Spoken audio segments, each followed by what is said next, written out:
Antes que nada, alerta de spoilers. Este episodio menciona y analiza grandes detalles de la trama y el final de la película Interestelar de 2014, dirigida por Christopher Nolan. Si no la has visto, quizá prefieras saltarte este episodio hasta que la veas. Otro aviso antes de empezar: en este capítulo vamos a analizar, partir en cachitos, machacar y destrozar esta película de manera salvaje, con el fin de cuestionar hasta el más mínimo detalle. Así que si no quieres que te rompamos la magia y lo bonito que sentiste al ver la peli en el cine, con la música de Hans Zimmer que te lleva a soñar más allá de las estrellas, también puedes omitir este episodio sin ningún problema. Velocidad máxima alcanzada. Preparados para disparar propulsores. ¿Listos? ¡Lista! Listo. Ignición principal en 3, 2, 1. Ignición. Después de su desesperado intento por escapar del planeta de Man, quien trató de matarlos y en su lugar falleció al tratar de acoplarse a la estación Endurance, los astronautas Cooper y Brand quedan con una nave dañada y con pocas opciones. Su única esperanza es utilizar la inmensa gravedad del enorme agujero negro conocido como Gargantúa para ganar el impulso necesario y alcanzar el planeta descubierto por Edmunds, pero hacerlo implica un riesgo extremo. Ranger 2, a mi señal.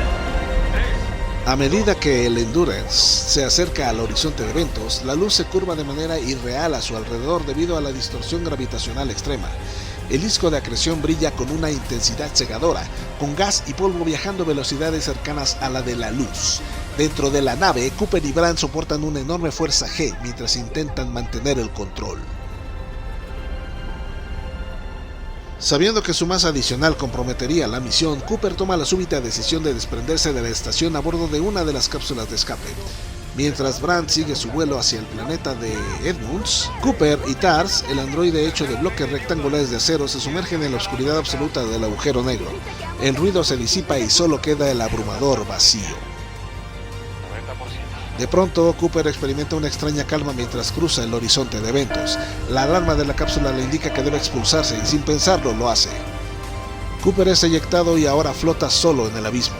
Pero en lugar de ser destruido por la gravedad infinita de Gargantúa, se encuentra de pronto en un espacio geométrico y multidimensional.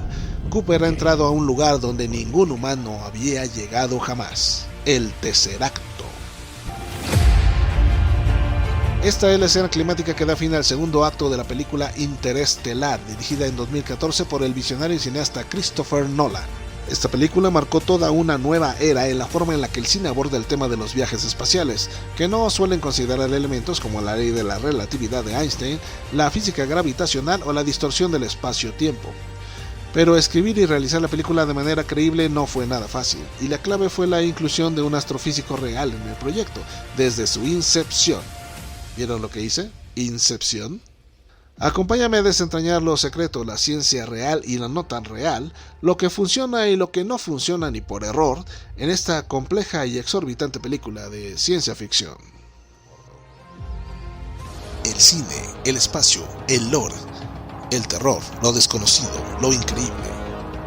Sean bienvenidos todos a este viaje fascinante, extraño, aterrador, inspirador, pero ante todo cinematográfico. Soy Alejandro Hoyos y esto es Cine Cosmos.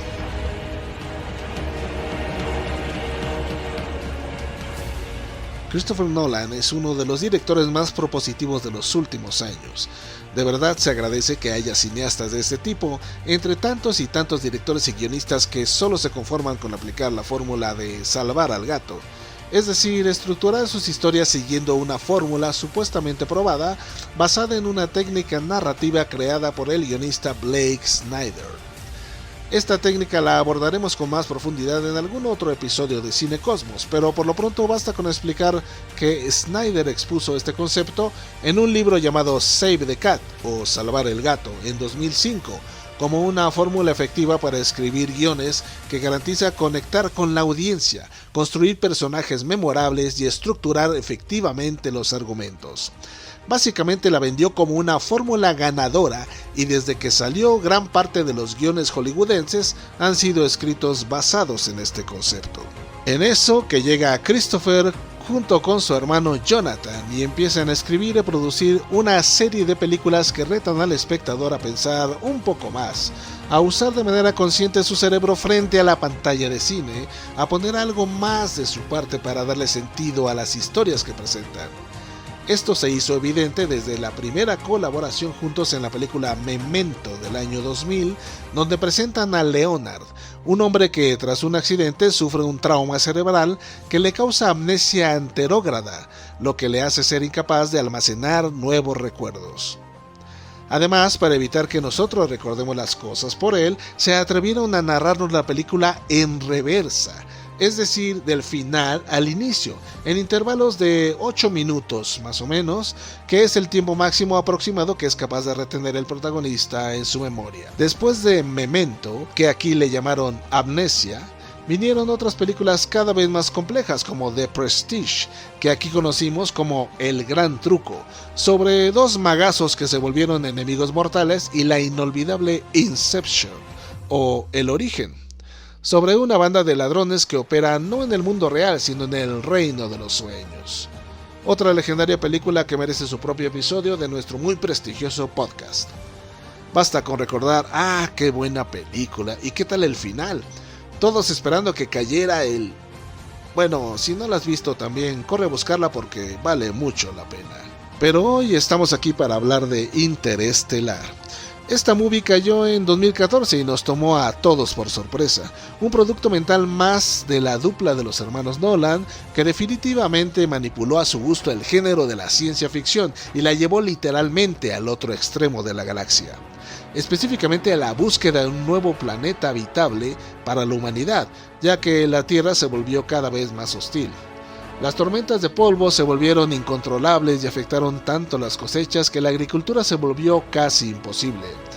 De esta forma inicia la película, mostrando un futuro nada prometedor, con la Tierra hundida en una épica crisis ambiental.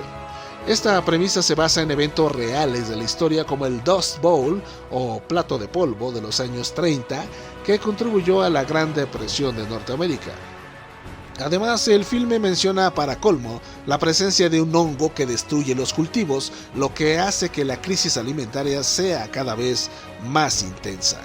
Total que no hay manera, hay que buscar otro planeta para vivir, otro mundo propicio para ser terraformado, y en este predicamento se encuentra el astronauta retirado Cooper, interpretado por Matthew McConaughey, junto a su familia, su hija de 10 años Murph y su hijo de 15 Tom, interpretados por Mackenzie Foy y un chavo X llamado algo así como Timothée Chalamet, respectivamente, además del abuelo buena onda que nunca puede faltar, que en este caso estuvo actuado por un John Lithgow bien desperdiciado.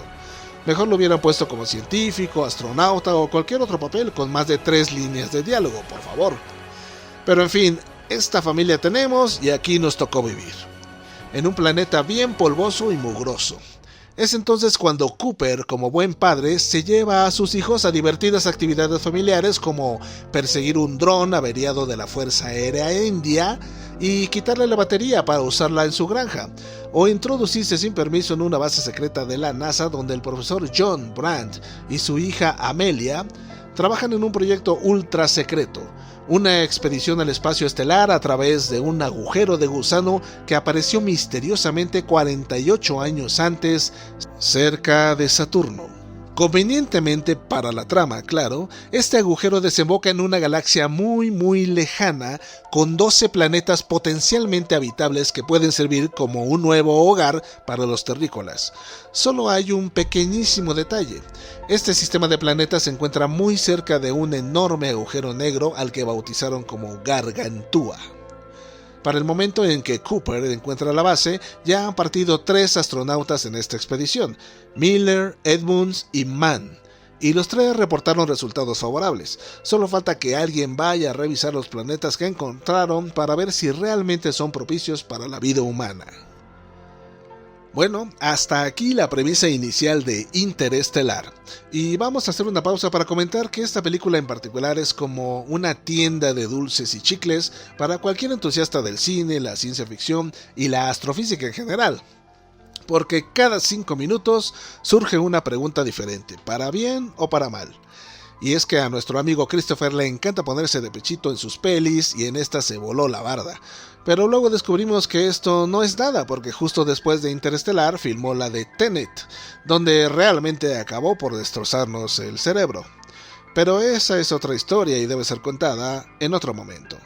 Pero antes de clavarnos como tal en la ciencia de Interestelar, es preciso hablar de cómo surgió el proyecto en primer lugar.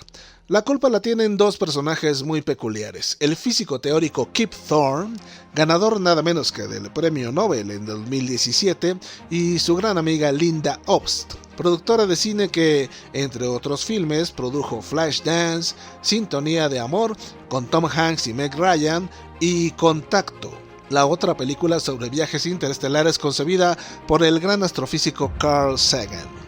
De hecho, fue Carl quien hizo que se conocieran Kip y Linda en una cita a ciegas. También los astrofísicos tienen su corazoncito. Parece que Kip y Linda sí anduvieron un tiempo y producto de esta unión nació... No nació ningún chamaco, sino algo mejor, el guión de Contacto. Esta legendaria película que tiene el cuestionable honor de contarse entre mis pelis favoritas fue dirigida por Robert Zemeckis y protagonizada por Jodie Foster y ¿quién creen? Matthew McConaughey, solo que en este caso Matthew se quedó en tierra. Unos años después a Kip y a Linda se les ocurrió la premisa de Interestelar, es decir, un escenario basado en el trabajo académico de Kip Thorne, donde súbitamente los eventos más exóticos en el universo estuvieran al alcance de la humanidad. Eso sí, el primer interesado en dirigirla fue Steven Spielberg, pero ciertos conflictos con Paramount y su empresa DreamWorks le impidieron trabajar en el proyecto. Luego le encargaron a Jonathan Nolan escribir el guión. Este fue el que después recomendó a su hermano Christopher para dirigir la película y el resto es historia. Decíamos que una de las características de Interestelar es que te genera una pregunta o inquietud cada 5 minutos aunque no seas astrofísico ni maestro de secundaria. Pero es parte de su encanto, hacer pensar al espectador. Por lo menos causarte un par de dudas para que al menos en tu casa las googles a ver qué tan cierto es lo que te acaban de contar. En estos tiempos de confort y música para volar, esto es un plus encomiable. Y la ventaja de películas como Interestelar es que utiliza mucha ciencia teórica, es decir, fenómenos que según la física y las matemáticas son posibles, pero no se han verificado en el mundo real. Por ejemplo, desde hace años se ha comprobado la existencia de los agujeros negros, incluso se ha logrado fotografiar uno. Por otro lado, aunque ya nos acostumbramos al concepto de los agujeros de gusano, también llamados puentes Einstein-Rosen, debido a que los mencionan una y otra vez en cientos de historias, a la fecha no se ha descubierto ninguno. Es por eso que a estos fenómenos el cine les puede dar cualquier tipo de origen. En el caso de Interestelar solamente nos dicen que el agujero de gusano apareció de pronto cerca de Saturno. Ok, de acuerdo, apareció de la nada. En algún momento se sugiere que alguien lo puso ahí, y obvio ese alguien es una civilización extraterrestre muy avanzada.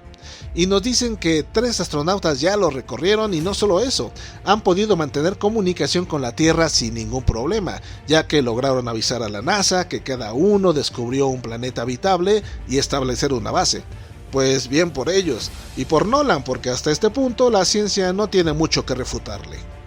Por cierto, el agujero apareció cerca de Saturno.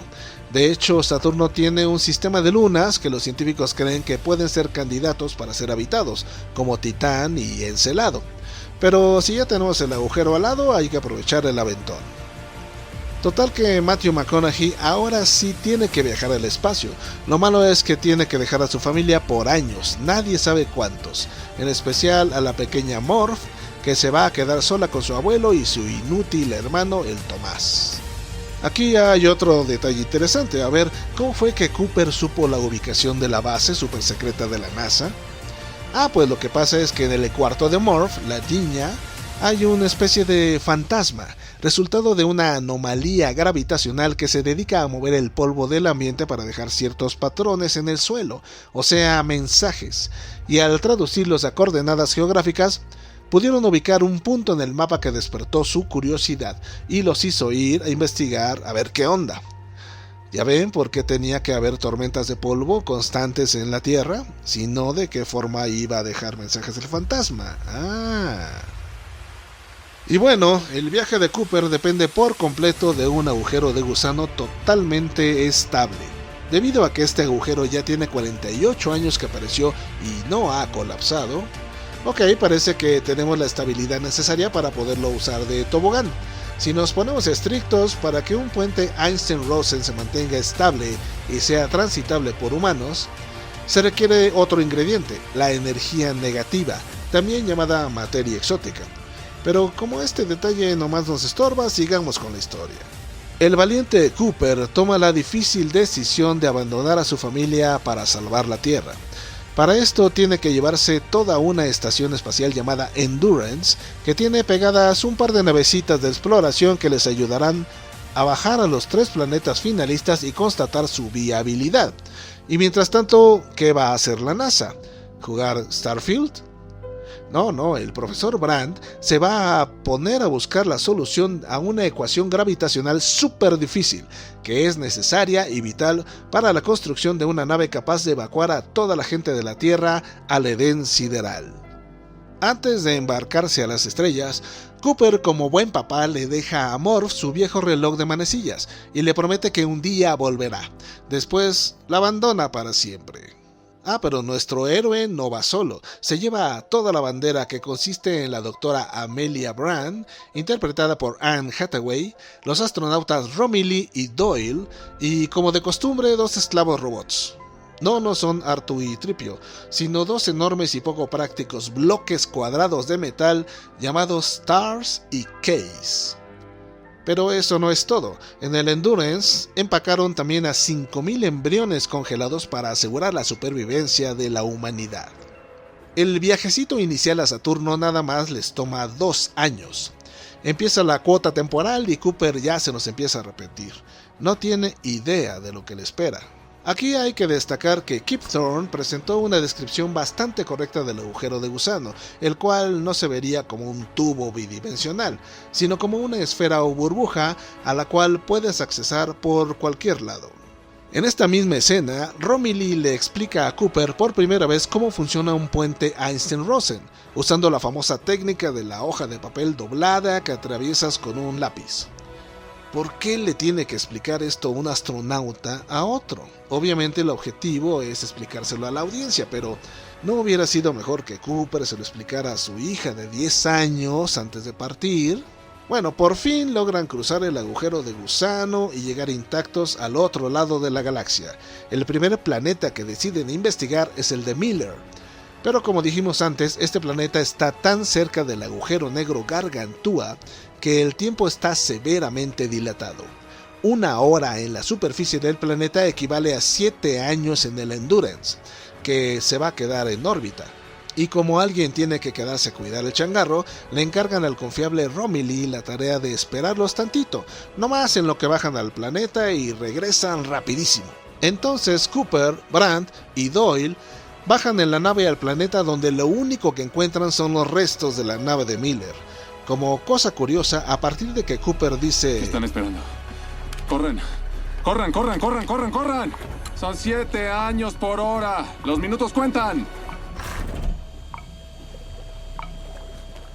La música de Hans Zimmer empieza a sonar como el tic-tac de un reloj, así como para que la gente se estrese también y no olvide que cada minuto les va a costar años a nuestros héroes.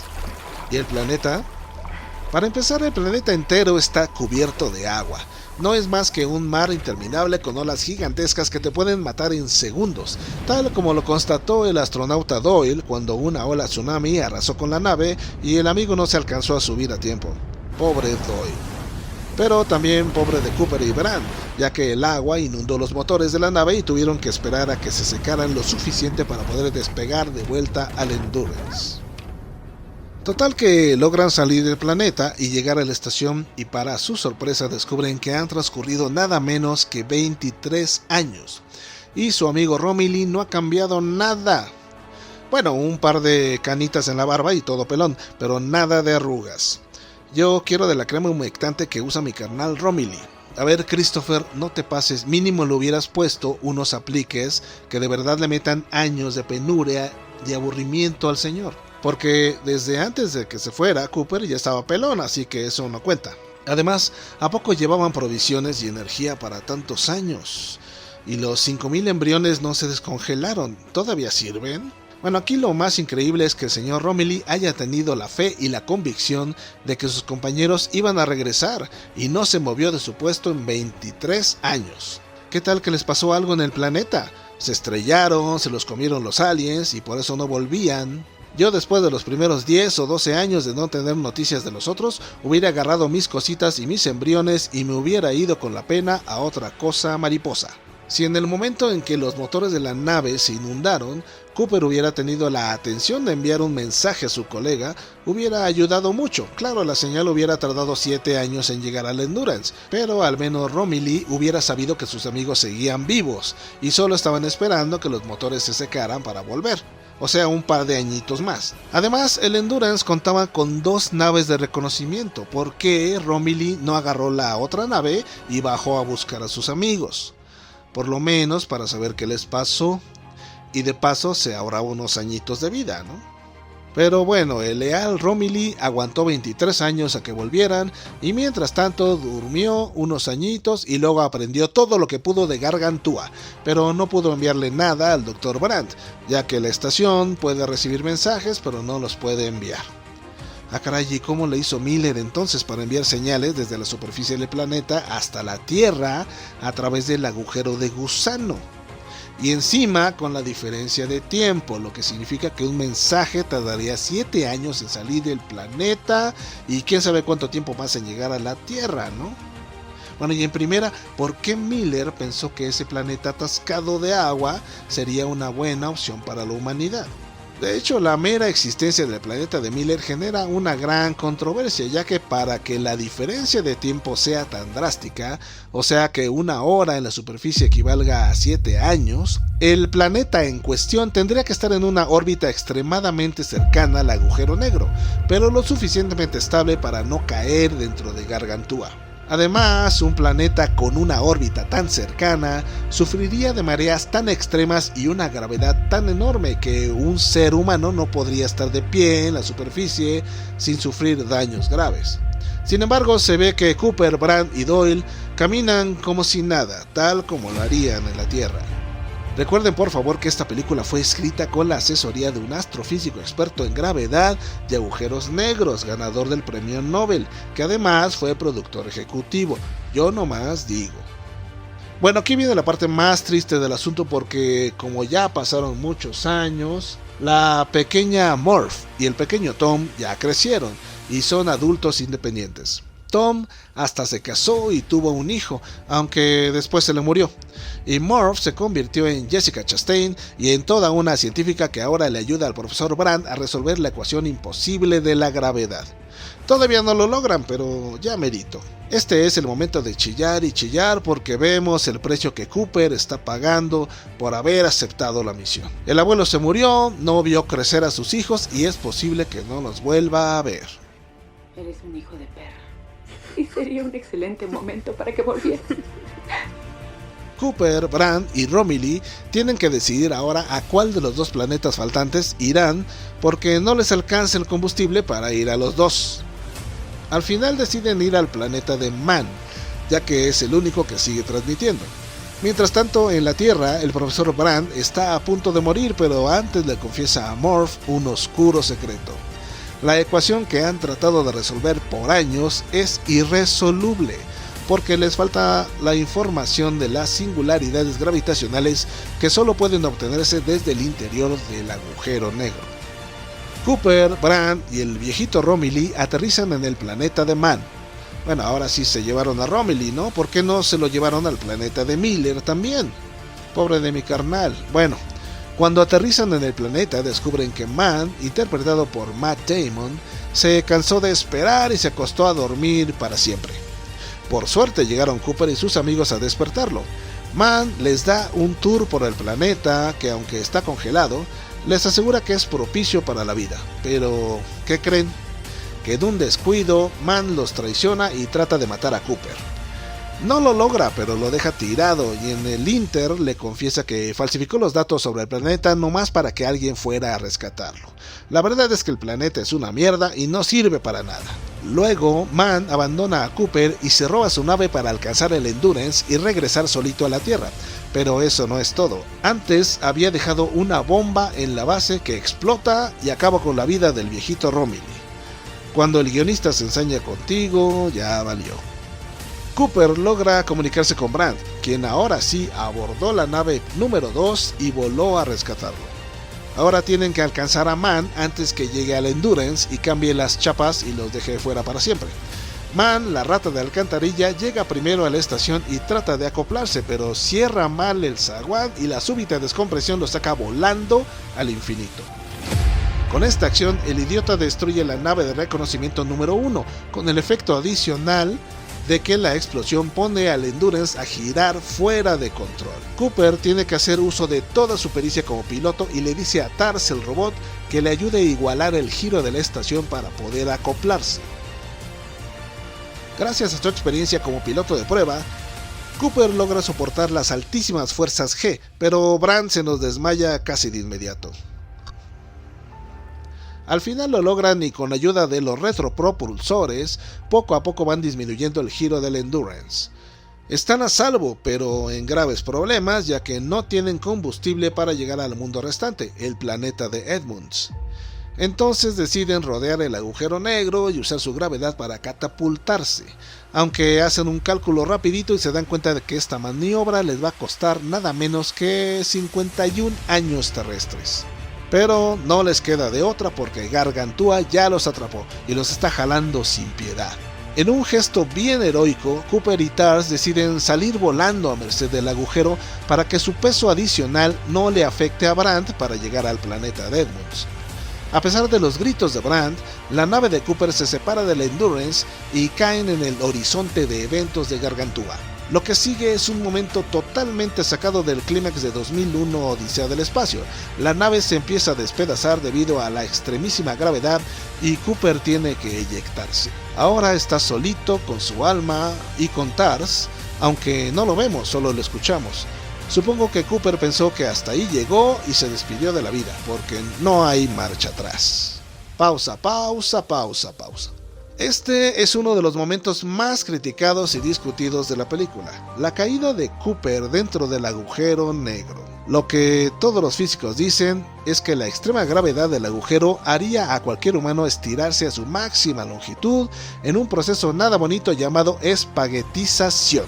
Esto hace que cualquier objeto se estire hasta quedar hecho un tallarín, o más bien un tubo de dentrífico que es exprimido de la manera más salvaje y su contenido es derramado al infinito sin piedad.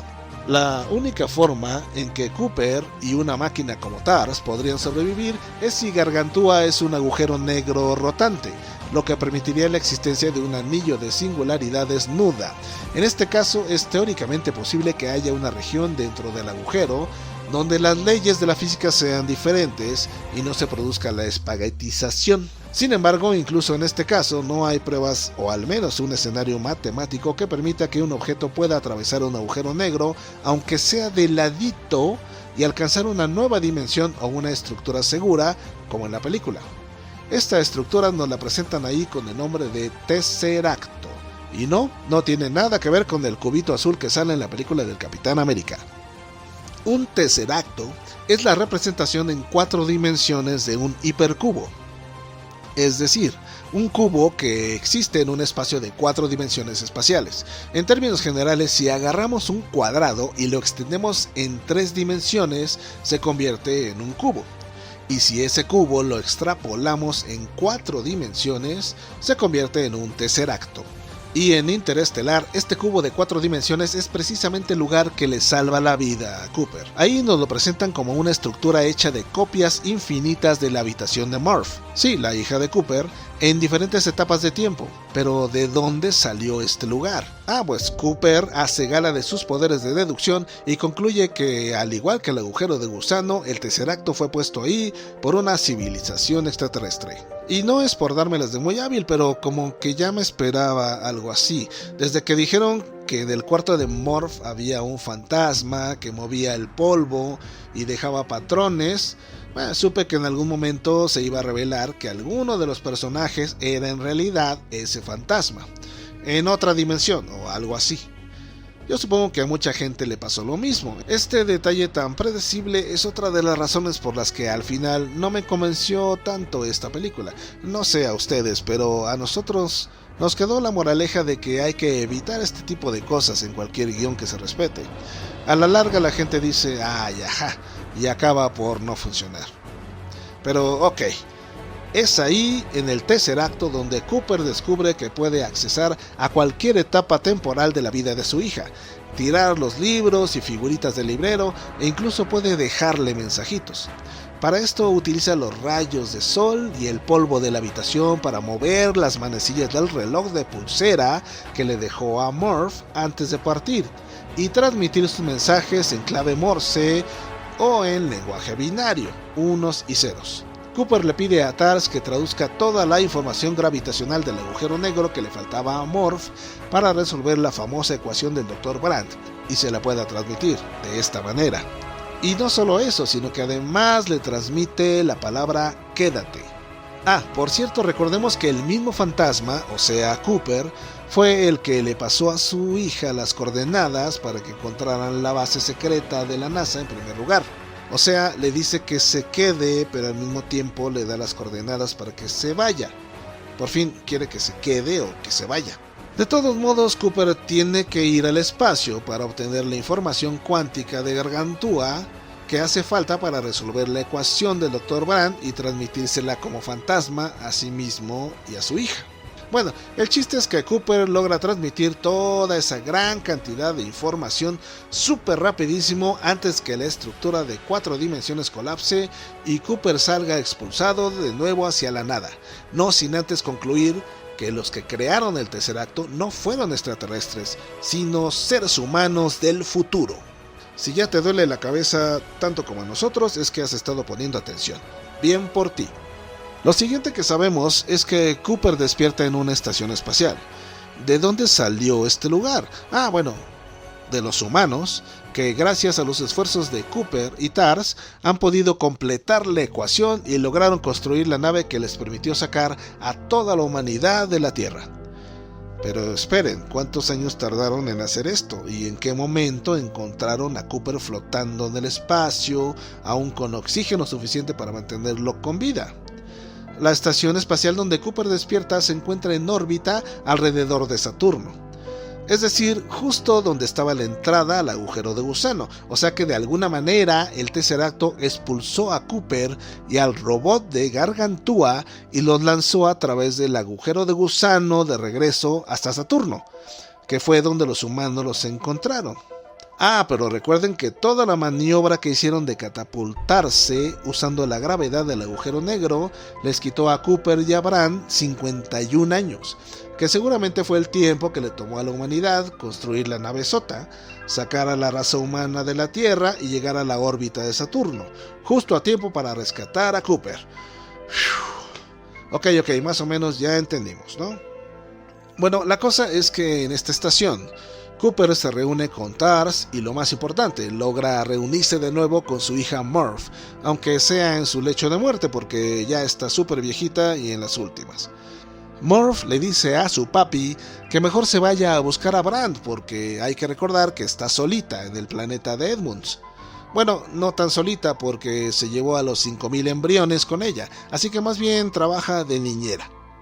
En la escena final de Interestelar, Cooper se roba una nave de la estación y se lanza de nuevo a través del agujero de gusano que de alguna forma sigue abierto y estable después de todos los años que vimos pasar a lo largo de la película. Es decir, 48 años desde que apareció de la nada, más 2 años que duró el viaje de Cooper a Saturno, más 23 años que se chutaron con el chistecito del planeta de Miller, más 51 años que les costó la maniobra de Gargantúa.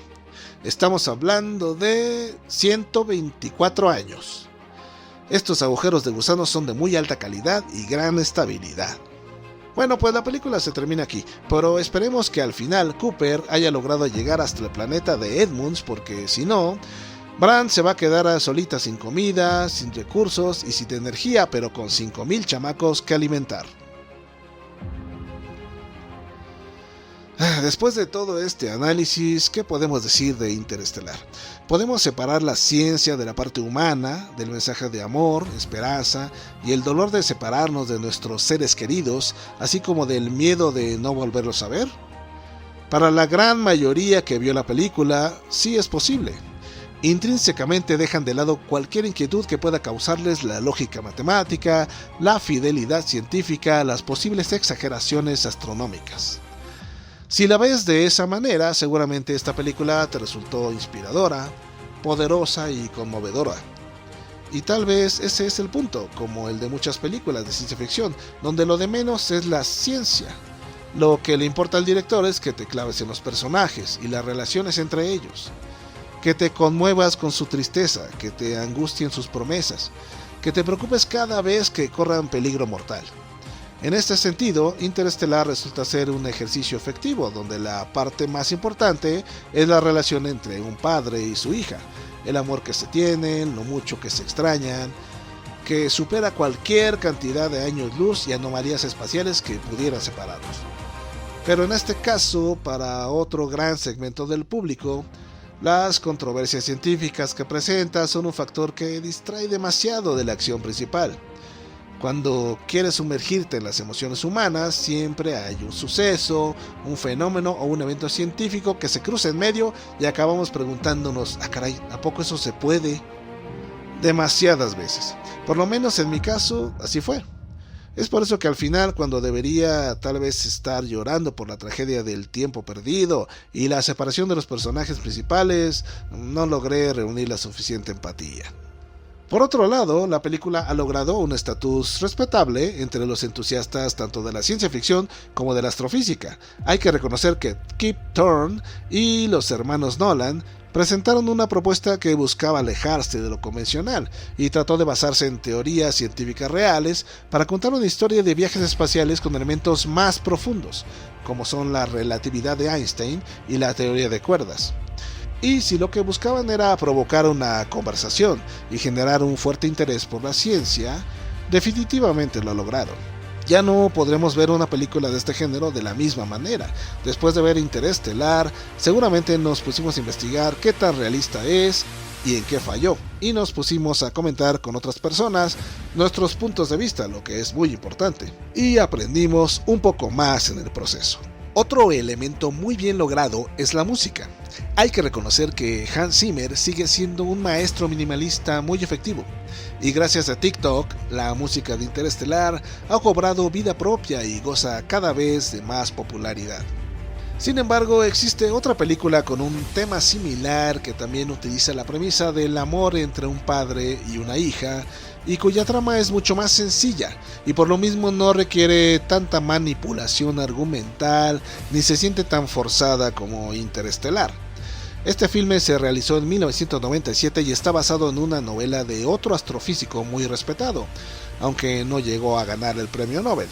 La película es Contacto y el físico es Carl Sagan. En Contacto, la pequeña Ellie Arroway es una gran aficionada a la comunicación por radio de banda corta y tiene una relación muy amorosa con su padre. Desafortunadamente, este muere de un ataque al corazón cuando ella tenía 11 años. Nos reencontramos con ella cuando es adulto y se ha convertido en una astrofísica respetada, interpretada por Jodie Foster. La doctora Arroway descubre una misteriosa señal proveniente del espacio, que al ser descifrada resulta ser un mensaje de una civilización extraterrestre, que contiene instrucciones para la construcción de una máquina capaz de llevar a un ser humano a un viaje a las estrellas. No quisiéramos contar mucho de esta película, sobre todo porque realmente queremos que la veas.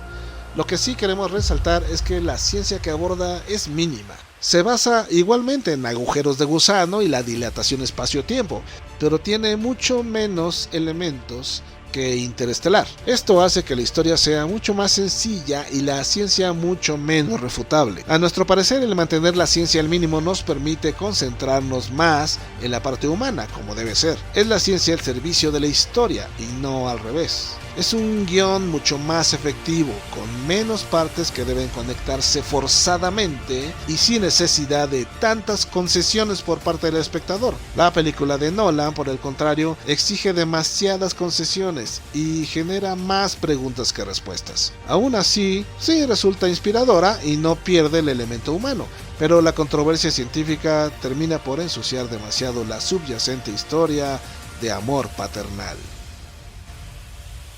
Esta fue nuestra muy particular reseña y análisis de la película Interestelar, pero quédate después de este brevísimo corte comercial para hablar sobre la forma en que Kip Thorne, el asesor científico del filme, intentó resolver todas las dudas, agujeros de trama y controversias que provocó esta complicada historia de ciencia ficción.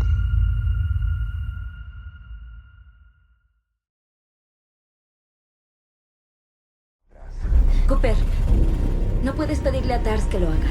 Él es un robot. No tengo que pedirle, obedece órdenes. Cooper, qué idiota eres. Lo siento, te perdí un poco, Brand. Es nuestra intención, doctora Brand. Es nuestra oportunidad de salvar a la gente de la Tierra. Si descubro cómo transmitir la información cuántica que encuentre ahí, aún podrían salvarse. Esperemos que haya alguien a quien salvar. Con el fin de aligerar un poco la carga de preguntas y dudas que provocó el lanzamiento de la película Interestelar, el asesor científico principal Kip Thorne escribió el libro La ciencia de Interestelar, en el que busca explicar a un público no académico y de la manera más accesible posible la física real que inspiró los eventos de la película. En el libro, Kip Thorne analiza las partes más controversiales, explicando qué es real, qué es teóricamente posible y en qué partes recurrieron de plano a licencias creativas. Entre los temas que aborda son los agujeros de gusano, la dilatación temporal, las dimensiones elevadas y la gravedad cuántica. En el caso de Gargantúa, la representación del agujero negro fue realizada por la empresa Double Negative y está basada en ecuaciones reales y simulaciones científicas. De hecho, es la parte de la película más fiel a la ciencia real. Respecto al resto de la película, al menos el Dr. Thorne reconoce que se tomaron muchas licencias creativas y exageraciones, como es el caso de los agujeros de gusano, la dilatación temporal gravitacional y la parte relativa al tercer acto. Todos estos conceptos siguen siendo especulativos y concluye que dentro de ciertos modelos físicos no son imposibles. En resumen, entendemos por supuesto que escribir una historia de ciencia ficción que se mantenga fiel a la ciencia no es nada fácil, pero por esta misma razón es mejor recurrir a temas más sencillos, que no requieran tanta especulación. Otro ejemplo de una película del género mucho más realista y efectiva es El Marciano, dirigida en 2015 por Ridley Scott, donde el astronauta interpretado por Matt Damon se queda abandonado en Marte y debe buscar la forma de sobrevivir por 561 soles, es decir, más de un año terrestre, hasta que otra misión proveniente de la Tierra llegue a rescatarlo. Según nuestro astrofísico favorito, el Dr. Neil deGrasse Tyson, The Martian tiene el privilegio de ser la película más científicamente correcta que se haya filmado. Y no fue necesario sacar un libro llamado La ciencia de El Marciano para explicarla.